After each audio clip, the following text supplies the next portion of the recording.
Dans la vente un peu complexe, on a tous connu ça. Le pitch produit classique qui tombe à plat. On déroule nos arguments, on liste les fonctionnalités et on croise les doigts pour que ça morde. Sauf que, la plupart du temps, ça ne marche pas. C'est un vrai défi pour énormément d'entreprises. Alors, et si on prenait le problème à l'envers? Si, au lieu de s'épuiser à persuader, la véritable clé était simplement d'écouter et de poser les bonnes questions. C'est cette idée assez révolutionnaire qu'on va creuser ensemble aujourd'hui. Pour bien comprendre d'où vient cette méthode, il faut faire un petit bond dans le passé, dans les années 70. Des géants comme IBM ou Xerox se posaient une question qui valait de l'or.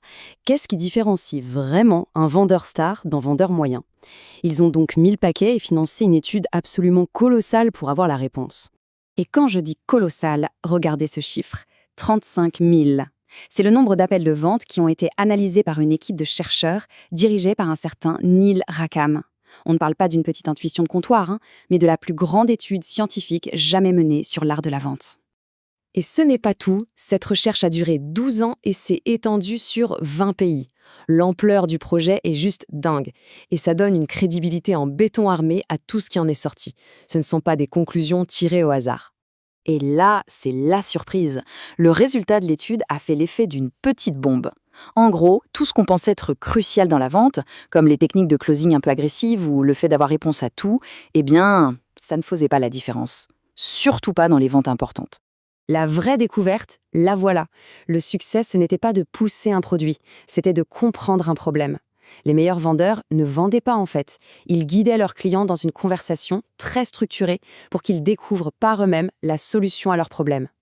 Alors, justement, cette fameuse conversation structurée, comment elle marche? Eh bien, elle tient en 4 lettres, un acronyme SPIN. C'est un véritable cadre de pensée pour mener une vente de manière consultative, étape par étape. SPIN, c'est donc l'initiale de 4 types de questions à poser dans un ordre bien précis.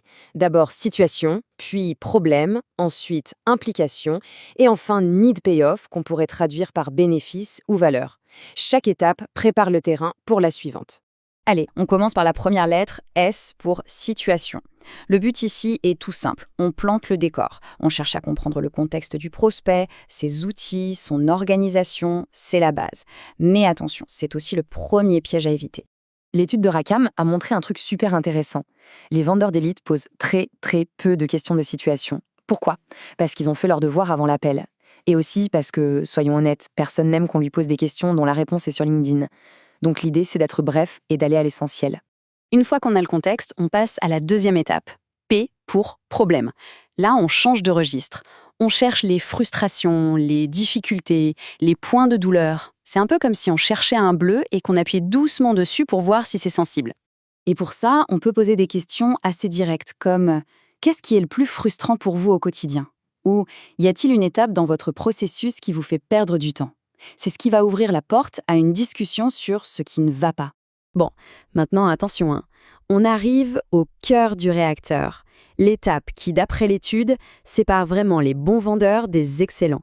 Et paradoxalement, c'est celle que la plupart des gens oublient ou bâclent. Il s'agit des questions d'implication. Vous voyez, un problème, ça reste un problème. C'est quand on en mesure les conséquences que ça devient un vrai sujet.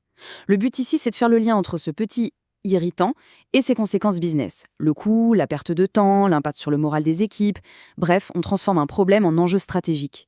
Regardez ces exemples, on sent tout de suite la puissance du truc. On ne parle plus du problème en lui-même, mais de ses effets. Des questions comme « Et concrètement, quel impact ça a sur votre chiffre d'affaires ?» ou « Quel risque vous prenez si rien ne change d'ici la fin de l'année ?» C'est là que l'urgence commence à naître. Enfin, après avoir bien exploré la douleur, on pivote complètement.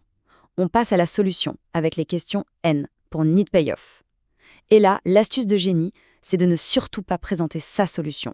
Non, on va demander au prospect d'imaginer un monde meilleur, un monde où son problème serait résolu.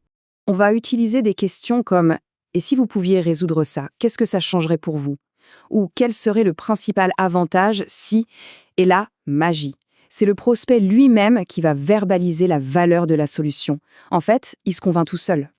Ok, la théorie est assez claire. Mais entre la théorie et la pratique, il y a parfois un monde.